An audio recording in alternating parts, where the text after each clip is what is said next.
Where might God be asking you to trust Him, even if it feels hard? And where are you trying to carry that in your own understanding?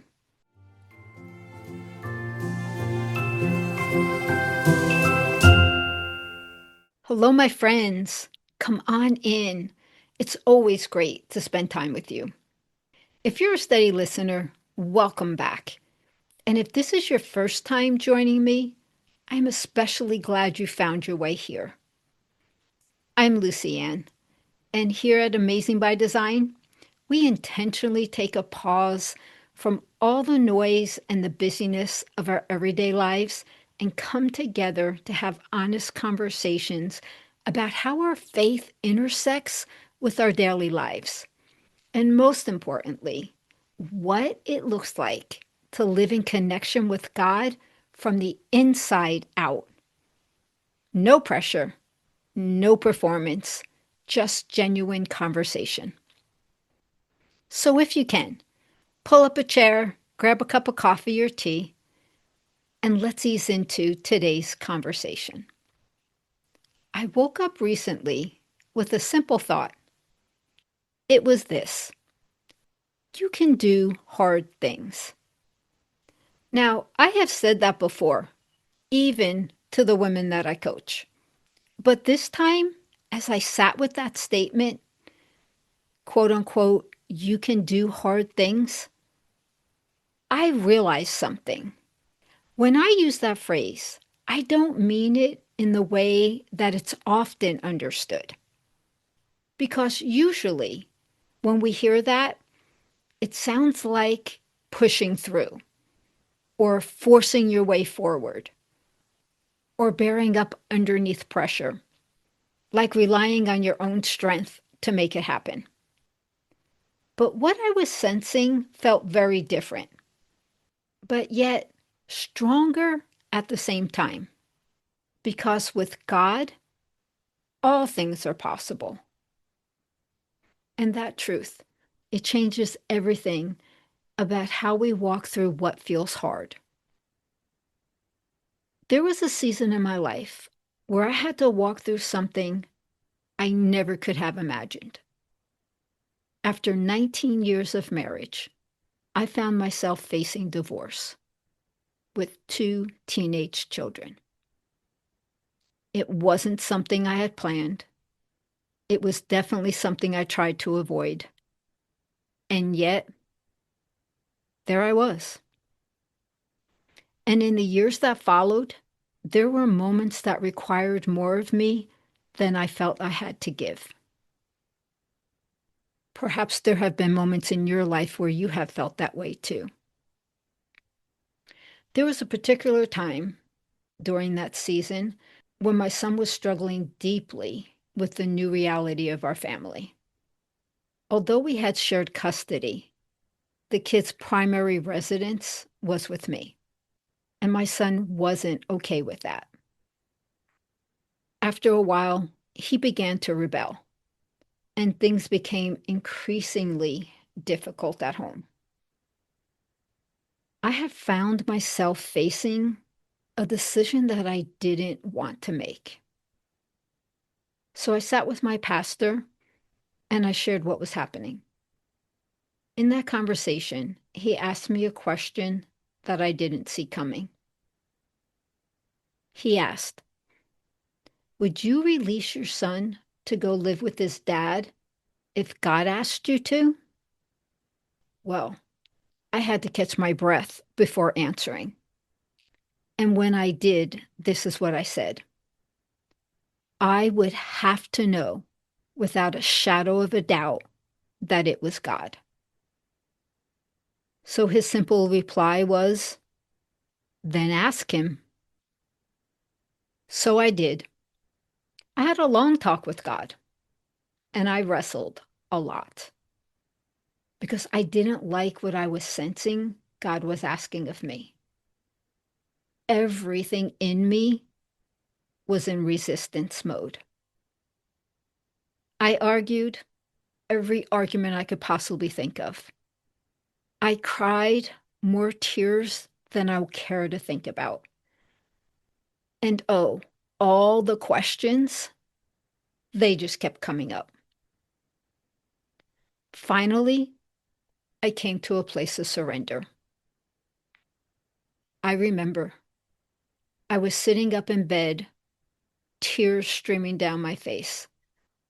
And I said to God, surely you are not asking me to give up my son. And in that moment, this is what I heard in my spirit. I gave up mine for you. I knew that God had given me direction. And in that moment, everything became clear. When God makes his voice known, the only proper response is obedience. Now, the years that followed, they weren't easy. There was distance, there was silence, there was heartache. But looking back now, I can say this with full confidence.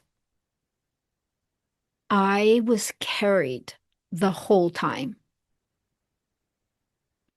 not by my own strength, but by God's grace. Because without his grace, there was no way I would have made it through all that silence. I would not have been able to navigate the loss. And I would not have made it through all that was unknown.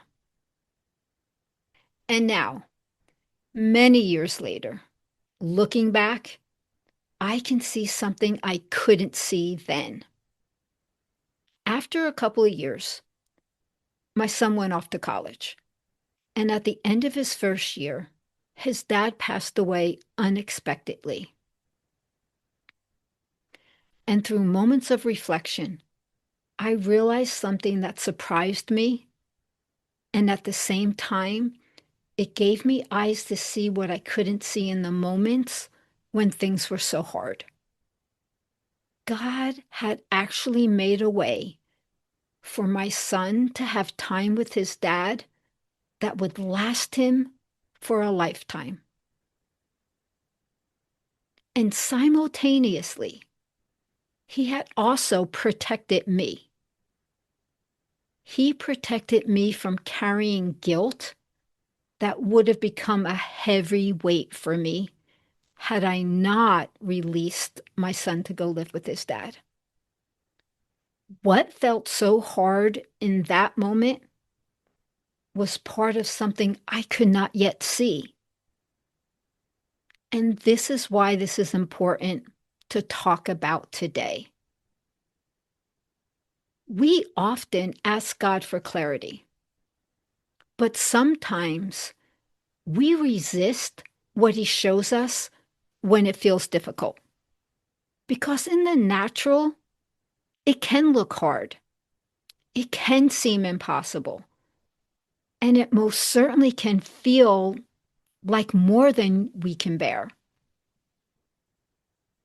But with God, nothing is impossible. And this is what I have learned. When God asks something of us, he doesn't ask us to walk it out alone. He's right there beside us, walking with us. And he provides for us. And his grace, it meets us all the way through. Now, it's true. Obedience may stretch you, but it will never leave you unsupported.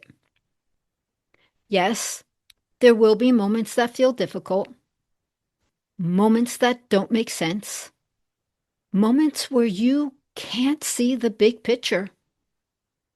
However, obedience, it's not about having all the answers or seeing the whole pathway.